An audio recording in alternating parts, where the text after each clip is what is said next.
So my sermon topic is nutritional signs of the times. Christ knew that in order to carry out the plan of salvation, he must begin the work of redemption just where the ruin began. Adam fell on the point of appetite. Christ took up the work of redemption just where the ruin began. The same is true of our experience. We are to begin the work of reform just where the work of degeneracy is so keenly felt. Have you all started on your part of the plan of redemption? Did you start where the ruin began? Did you start on the point of appetite? What aspect did you start on? Now I want to go through about 10 signs of nutritional signs of the times. Number 1 was your scripture reading. Here in Matthew, it talks about these people who think they're being saved. They've done many wonderful things for Christ. They've cast out devils in his name. They've prophesied in his name. They've done many wonderful things.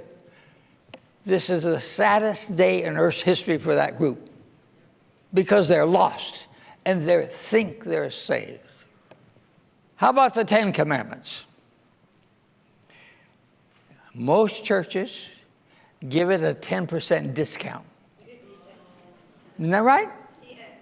Most churches have a 10% discount on the 10 Commandments. So Adventists feel, since they keep the commandments, this doesn't apply to them. Is that true? No, it applies to them too. Let's not be among those who profess to be one of Jesus' followers, and he says to you, depart from me, ye that work iniquity, because you're not doing what I asked you to do. Sign number 2. The spirit of prophecy is being made of none effect, which is Satan's last great deception. The very last deception of Satan will be to make of none effect the testimony of the Spirit of God. Where there is no vision, the people perish. Satan will work in different ways and through different agencies to unsettle the confidence of God's remnant people in the true testimony. Satan is really not trying to get you to say, I don't believe in the spirit of prophecy. He wants you to say you believe it, but this is why I'm not doing it. And he doesn't care what the excuse is. He's just trying to make it of none effect. That's the last great deception. Anything further than the last? This is what's going to come to this church. The last great deception is going to be to get you to ignore the spirit of prophecy. Sign number 3. Many are ignoring the most basic nutritional health principle God has given us. Don't eat between meals. Snacking. The Bible says we are to eat in due season for strength and not for drunkenness. Ecclesiastes 10:17. He was talking to a group of ministers in Europe one time, and she said, I am astonished to learn that after all the light that has been given in this place, many of you eat between meals. You should never let a morsel pass your lips between your regular meals. Nothing should be eaten between meals, no confectionery, nuts, fruits, or food of any kind. Now back to this plan of redemption, our part of the plan of redemption. We start where Adam fell, on the point of appetite. How are you doing with your appetite? Sign number 4. Gluttony is the prevailing sin of this age. Are Adventists less overweight than other people? Not a whole lot. Not a whole lot. This involves us too. Sign number 5. Among those who are waiting for the coming of the Lord, meat eating will eventually be done away. Flesh will cease to form a part of their diet. This prophecy, by the way, is now being fulfilled. Actually, the Bible is clear. If we do eat clean meat, it should be kosher, without the fat or the blood. Leviticus 3:17 points that out. Among those who are waiting for the coming of the Lord, meat eating will be done away. That's happening now. Are you preparing for the Lord's coming? Are you doing away with the flesh meats? I'll have to tell you my own experience with the vegetarian diet. I had started teaching at Loma Linda University. I decided I'd take a 1-month course on cardiology at Harvard University. So I went back there. We had 50 in the class. Dr. Sam Levine was our professor. Next to Paul Dudley White, he was the top cardiologist in the country.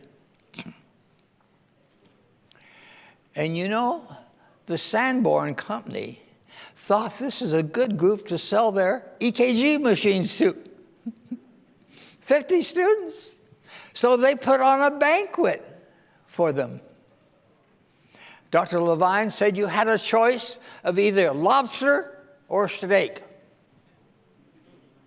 How many want lobsters? Hands went up.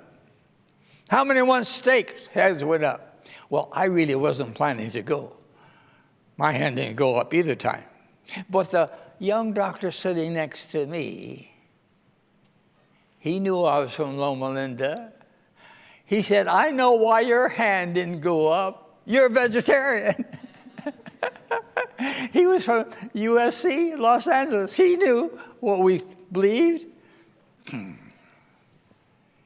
At the end of the class, when Dr. Sam Levine finished lecturing, we were on the top row of the amphitheater.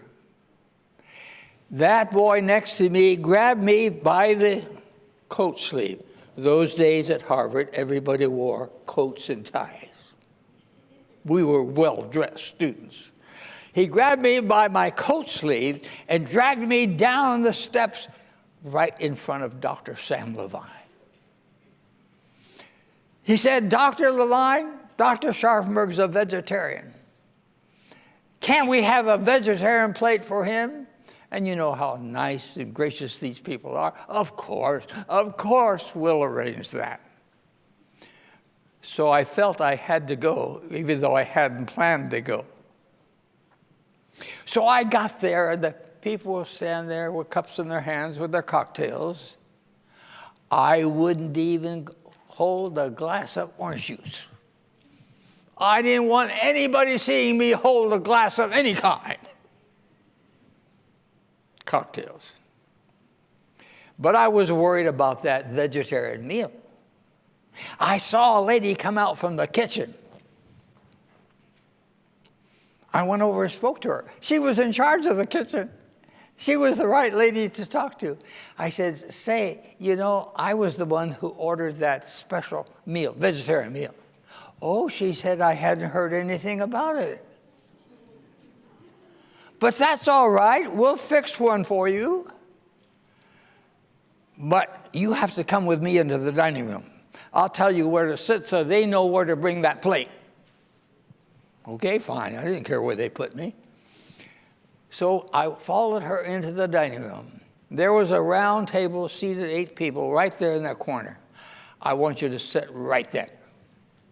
Fine. I didn't care what table it was. It turned out to be the speaker's table. Mr. Jenks, president of the Sanborn Company that made the EKG machine that was putting on this banquet, He was there. Sam Levine, famous cardiologist, he was there.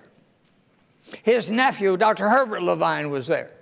There was an Italian doctor, professor, cardiologist there. There was a lady cardiologist there. I was sitting in the corner. The waiter came over and said, how many wanted lobsters? The head went up.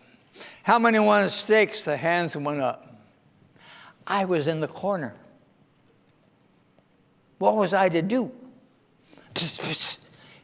Vegetarian plate. Everybody turned and looked at me. I was so embarrassed. 1 minute later, another waiter came, not knowing the other waiter had been there, already taken the order, and repeated the process. How many wanted lobsters? How many wanted steaks? And I had to say a little louder from the very back, vegetarian plate. That man raised his voice by 100 decibels. Oh yes, vegetarian plate. Everybody turned and looked at me again. I was so embarrassed. Why is the Lord putting me through all this? The next day, we were going through the women's hospitals, and we were listening to heart murmurs on this lady in the women's hospital. 8 people in a group. I let my classmates listen first, and I was at the foot of the bed, waiting my turn. The Italian professor who was there that night, he came over to me. He said, what medical school did you graduate from? I said, the College of Medical Evangelists. Yes, I graduated from the College of Medical Evangelists. I was a medical evangelist. He nodded and went back. From there, we went up to the room where they were showing the new kidney dialysis machines, just small boxes. 50 of our students couldn't see it at one time. So I allowed the other students to look first. The Italian professor who was at the table that night came over to me again. He said, I noticed how you ate last night. How could he not have noticed? He said, you know, we should all be eating like that. And we got into a great discussion on diet, and pretty soon the whole class was standing around us as we were discussing the vegetarian diet for heart disease prevention. Then I understood why the Lord had put me through that. He wanted everybody at that table to know I was a vegetarian and that everybody should be eating like this. It was a tremendous experience.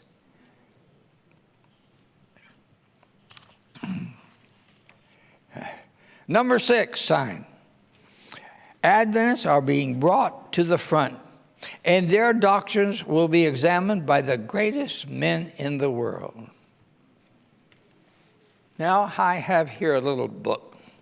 Came out in 1990 from the World Health Organization. Diet, Nutrition, and the Prevention of Chronic Diseases. And here they keep mentioning Adventists. Adventists. Why are they mentioning Adventists? It says here on page 57, California Adventists on a plant diet have less coronary heart disease. Adventists in Netherlands and Norway have 1/3 the coronary heart disease compared to the general population. Page 64. There is less colon cancer in California Adventists. Half of them are vegetarians. They also do not drink alcohol. We had a big exhibit that I organized at the School of Public Health on California Adventists having only half as much colon cancer. I heard 2 doctors, as they were leaving the exhibit, the one said to the other, I'm so confused. I don't know whether to become a Seventh-day Adventist or just live like them.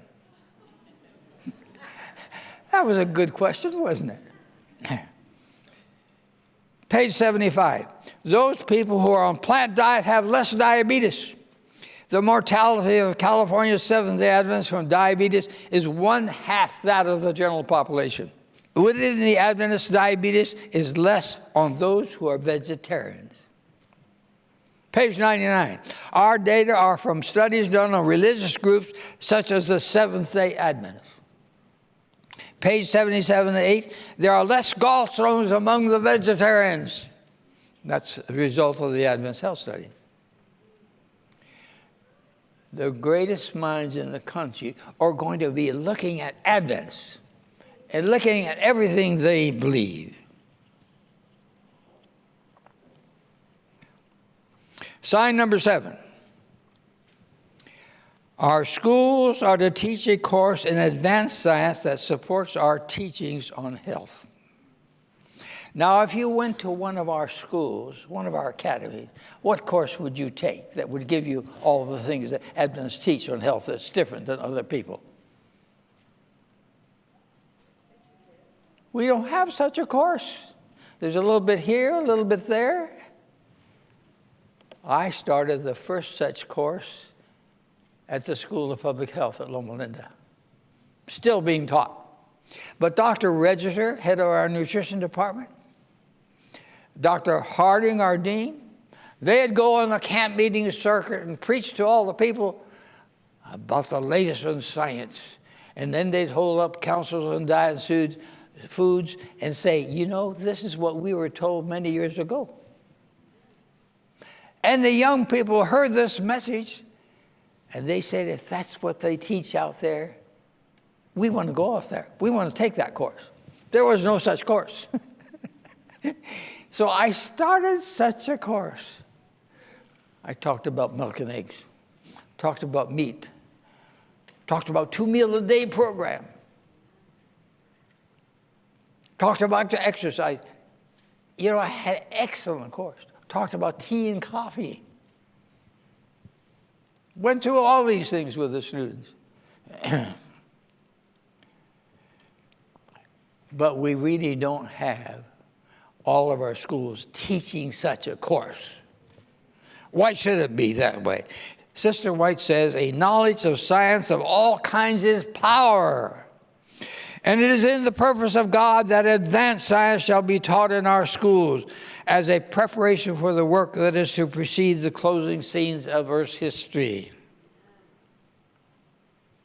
So why should all of our young people know what our program is compared to other people's?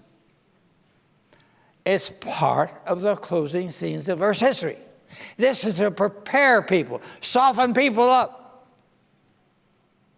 for the Lord's message, for the last message. Sign number 8. It is the Lord's design that the restoring influence of health reform shall be a part of the last great effort to proclaim the gospel message.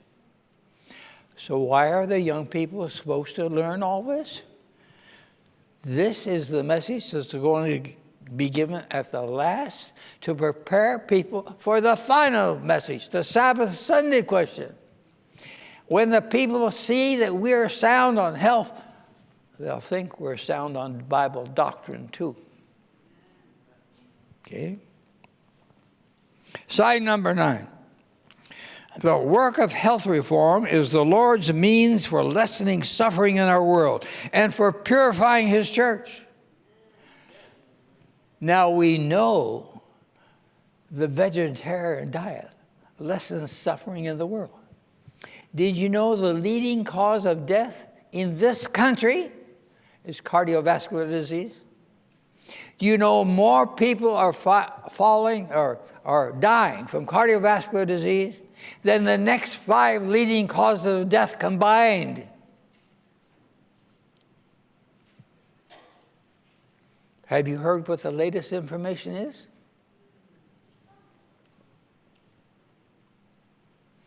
They have found out that lifestyle is the best preventive and the best treatment for this. Lifestyle. 7 risk factors you've got to avoid. What are they? Tobacco, alcohol, okay? Inactivity, overweight, and then they said too much meat and sugar. Nobody liked that. So the American Heart Association changed it and made it positive. Eat more fruits and vegetables. Then they added 2 others, high blood pressure and high cholesterol. But if you did the first 5, you are not likely to have high blood pressure or high cholesterol. They all work against that.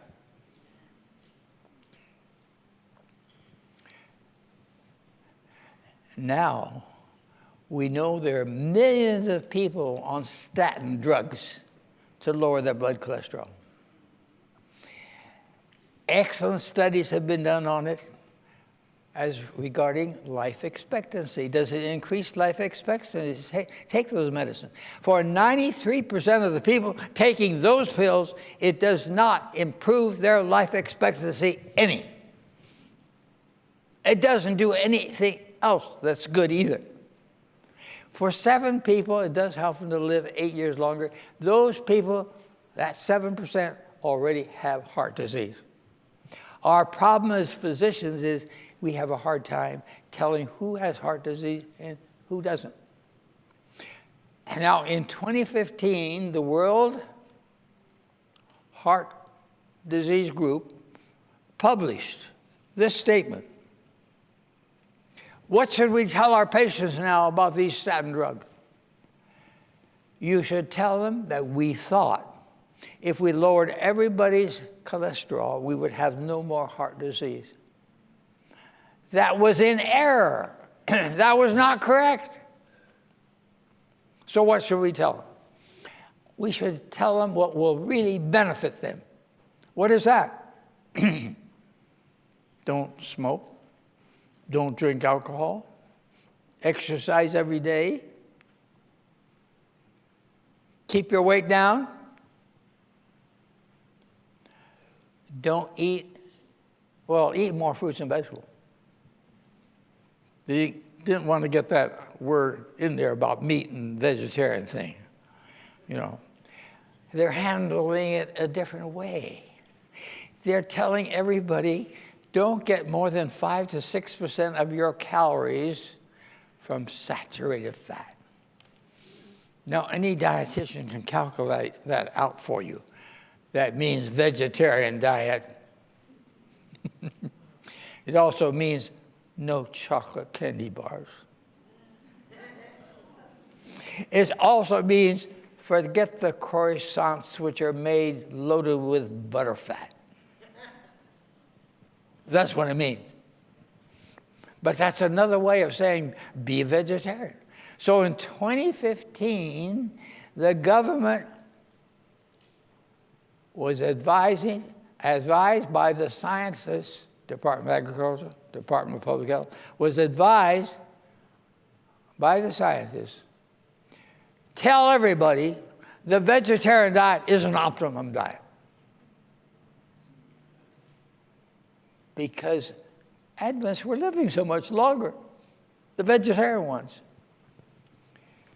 Gary Fraser did studies. He showed that. In the general population, what percent of the men in California live to be 85 or older? 19.5%. What percent of Adventist vegetarians live to be 85 or older? 48.6%. Quite a difference. Women, general population, 39.3%. For the Adventist women, 60.1% live to be 85 or older. So these scientists, even though they weren't vegetarians, they had to advise the government, tell the whole nation that the vegetarian diet is an optimum diet. Who is it that teaches don't smoke, don't drink, exercise, keep your weight down, eat lots of fruits and vegetables, be a vegetarian diet. Who teaches that? Adventists. Adventists.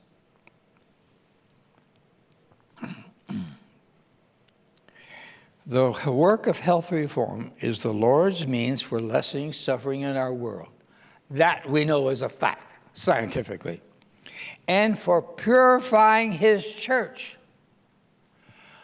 Do you mean the reason that our church isn't yet a pure church?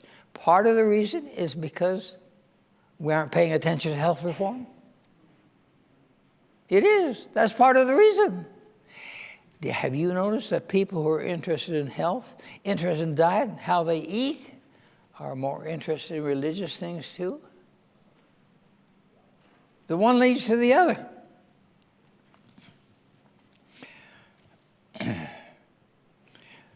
Now, in large city evangelism, Sister White says